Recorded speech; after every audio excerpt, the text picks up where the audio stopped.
اس زندگی کے ساتھ آپ کا جو رویہ ہے وہی آپ کا دین ہے۔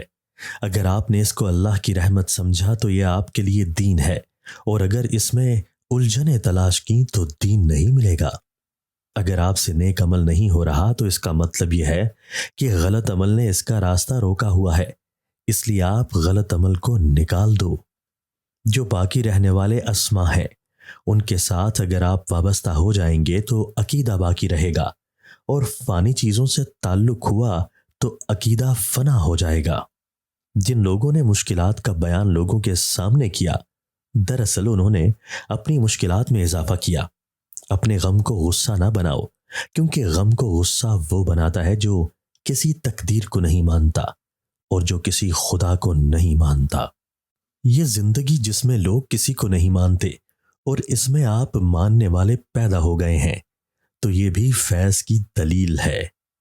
بد آدمی بد عمل نہ کرے تب بھی بد ہے، اور نیک آدمی نیکی نہ کرے تب بھی نیک ہے، کیونکہ نیکی نیت کا نام ہے۔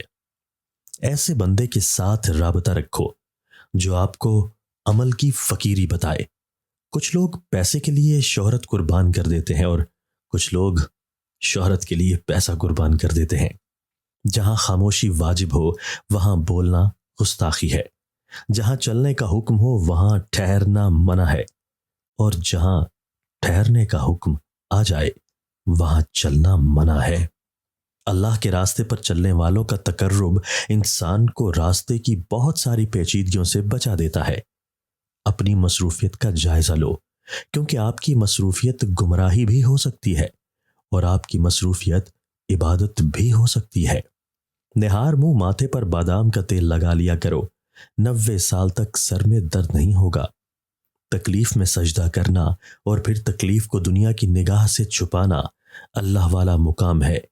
اس دنیا میں جہاں گمراہی ہو رہی ہے، گمراہ نہ ہونا نیکی ہے۔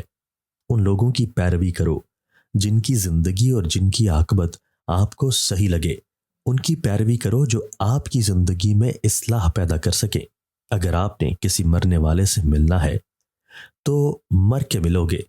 جو گزر گئے ہیں ان کو اگر کسی زندہ انسان سے ملاقات کی ضرورت ہے تو وہ زندہ ہو کر ملیں گے۔